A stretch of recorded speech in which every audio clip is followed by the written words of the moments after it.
दोस्तों आज की हमारी इस वीडियो का टॉपिक है व्हाट इज़ ट्रांसफार्मर। ट्रांसफार्मर क्या होता है। दोस्तों इस वीडियो के अंदर काफ़ी आसान शब्दों में पूरा ट्रांसफार्मर समझा दूंगा।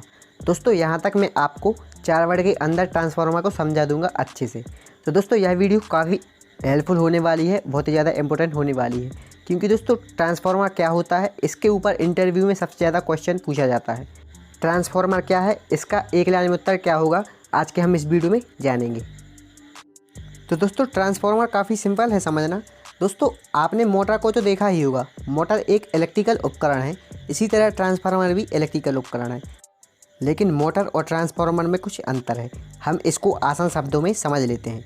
जैसे हम मोटर को इलेक्ट्रिकल सप्लाई देते हैं और मोटर इस इलेक्ट्रिकल सप्लाई को रोटर में घूमने में खर्च कर देती है, परंतु ट्रांसफार्मर इलेक्ट्रिकल सप्लाई को खर्च नहीं करता है, यह इस सप्लाई को आगे भेजने का काम करता है। इसके अलावा आपको यह याद रखना है कि ट्रांसफार्मर एक स्टैटिक डिवाइस है। स्टैटिक डिवाइस का मतलब वह उपकरण जो बिल्कुल भी हिलता नहीं है, लेकिन मोटर की बात करें तो मोटर को चलाने पर रोटर घूमता है, इसलिए मोटर स्टैटिक उपकरण नहीं है। दोस्तों यहाँ पे हमारा सवाल बनता है वाई वी यूज़ ट्रांसफार्मर, हम ट्रांसफार्मर का यूज़ क्यों करते हैं। तो दोस्तों ट्रांसफार्मर का उपयोग हम कई जगह कर सकते हैं, लेकिन इसका मुख्य उपयोग वोल्टेज को कम करने तथा वोल्टेज को बढ़ाने के लिए किया जाता है। उदाहरण के लिए जैसे हमारे पास एक 415 वोल्ट पर चलने वाली मोटर है, हमको इस मोटर को चलाना है, लेकिन हमारे घर के पास के इलेक्ट्रिक खंभे पर 11,000 वोल्टेज है। अब अगर हम इस 11,000 वोल्टेज को सीधे मोटर में देंगे तो हमारी मोटर ख़राब हो जाएगी। तो इस समय हमको ट्रांसफार्मर की ज़रूरत पड़ती है। ट्रांसफार्मर की मदद से हम 11,000 वोल्टेज को 415 वोल्टेज में बदलकर मोटर को देंगे और मोटर को चला लेंगे। दोस्तों जैसा मैंने आपको शुरुआत में कहा था कि मैं आपको सिर्फ 4 शब्द में बताऊंगा, उसके माध्यम से आप पूरा ट्रांसफार्मर समझ सकते हैं। तो दोस्तों 4 शब्द हैं हमारे, वोल्टेज, करंट, एमएमएफ और लास्ट इज फ्लक्स। अब हम ट्रांसफार्मर की वर्किंग को समझ लेते हैं। सबसे पहले आप इस फोटो को देखिए, इसमें आपको एक बॉक्स जैसा दिख रहा होगा, यह ट्रांसफार्मर के अंदर होता है। इसको इलेक्ट्रिकल भाषा में कोर कहा जाता है। इस ट्रांसफार्मर की कोर के ऊपर ही बाइंडिंग को किया जाता है और फिर इस बाइंडिंग के आखिरी सिरे को ट्रांसफार्मर के बाहर निकाल दिया जाता है और इस आखिरी वायर पर ही हम इलेक्ट्रिकल सप्लाई को जोड़ देते हैं। ध्यान रखें ट्रांसफार्मर के अंदर हम वोल्टेज को देते हैं और वापस आउटपुट में हमारी ज़रूरत के अनुसार वोल्टेज को कम ज़्यादा करके सप्लाई ले लेते हैं, यानी कि इनपुट में भी वोल्टेज, आउटपुट में भी वोल्टेज। हमें यह याद रखना है कि इनकमिंग और आउटगोइंग दोनों सप्लाई की बाइंडिंग अलग अलग होती हैं। अब हम voltage, current, MMF, flux in 4 शब्दों को समझ लेते हैं। अब हम एक उदाहरण से पूरी ट्रांसफार्मर की कार्यप्रणाली समझ लेते हैं। हमारे पास एक ट्रांसफार्मर है जिसके इनकमिंग में 11,000 वोल्टेज जा रहे हैं और आउटपुट में हमें 4,000 वोल्टेज मिल रहा है। सबसे पहले जैसे मैंने बताया था कि ट्रांसफार्मर के अंदर कोर होती है, इस कोर के ऊपर इनकमिंग और आउटगोइंग वाइंडिंग को किया जाता है। अभी सबसे पहले हमारे 11,000 वोल्टेज लाइन की केबल को हम इनकमिंग वाइंडिंग के आखिरी सिरे से जोड़ देते हैं। ऐसा करने पर वोल्टेज और करंट वाइंडिंग में फ्लो होने लग जाएगा, जिसके कारण वाइंडिंग के आसपास एमएमएफ पैदा हो जाएगा। अब दोस्तों हम यह जान लेते हैं व्हाट इज एमएमएफ। एमएमएफ क्या है। एमएमएफ का पूरा नाम मैग्नेटो मोटिव फोर्स है, चुंबकत्व बल।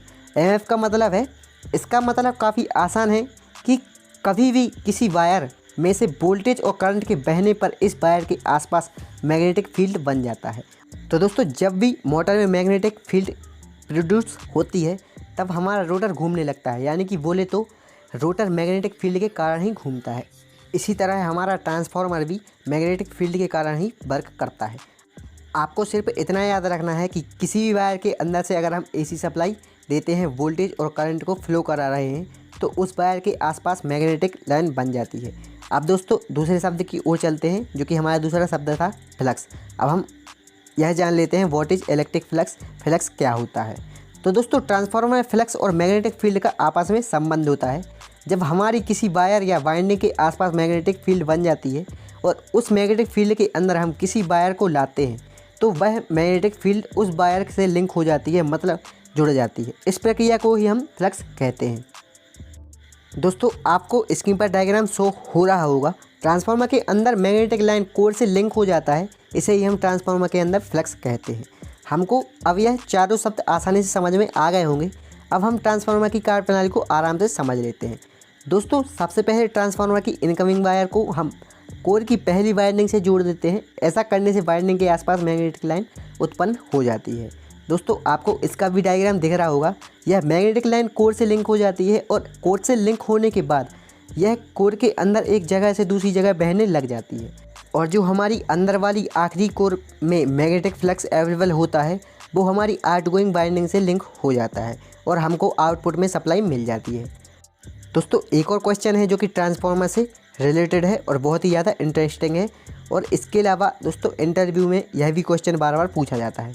तो दोस्तों यह जो हमारा क्वेश्चन है वो है ट्रांसफार्मर वोल्टेज को कम ज़्यादा कैसे करता है। तो दोस्तों आप सभी में से मोस्टली स्टूडेंट्स ट्रांसफार्मर के बारे में जानते होंगे, step up transformer, step down transformer. तो दोस्तों यह काफ़ी आसान है समझना। अगर हमने इनकमिंग वाइंडिंग से आउटपुट की वाइंडिंग कम रखी है, यानी कि हमने प्राइमरी वाइंडिंग को ज़्यादा रखा है और सेकेंडरी वाइंडिंग को कम, तो दोस्तों इसमें क्या होगा, मैग्नेटिक फ्लक्स आउटगोइंग वाइंडिंग से यानी कि सेकेंडरी वाइंडिंग से कम लिंक करेगा, जिसके कारण हमको आउटपुट में वोल्टेज कम मिलेगा। यह स्टेप डाउन ट्रांसफार्मर कहलाएगा। दोस्तों ठीक इसी तरह अगर हम इसको उल्टा कर दें, प्राइमरी वाइंडिंग हम कम रख दें और सेकेंडरी वाइंडिंग हम ज़्यादा रख दें, तो मैग्नेटिक फ्लक्स हमारा सेकेंडरी वाइंडिंग से ज़्यादा मैच करेगा। तो हमारा यह जो है स्टेप अप ट्रांसफार्मर होगा, इसमें हमारा वोल्टेज बढ़ के मिलेगा। तो दोस्तों यह जो है ट्रांसफार्मर स्टेप अप ट्रांसफार्मर कहलाएगा। तो दोस्तों आई थिंक आप सभी के ट्रांसफार्मर से रिलेटेड ऑल डाउट क्लियर हुए होंगे। उम्मीद है आपको वीडियो अच्छा लगा होगा। तो दोस्तों अगर वीडियो अच्छा लगा हो तो कमेंट करके ज़रूर बता दें और अगर आप चैनल पर नए हो तो चैनल को सब्सक्राइब जरूर कर दें। और आपको इंजीनियरिंग से रिलेटेड कोई भी अगर डाउट है ट्रांसफार्मर या फिर कोई से भी रिलेटेड, तो दोस्तों कमेंट करके ज़रूर बता सकते हैं। Thanks for watching.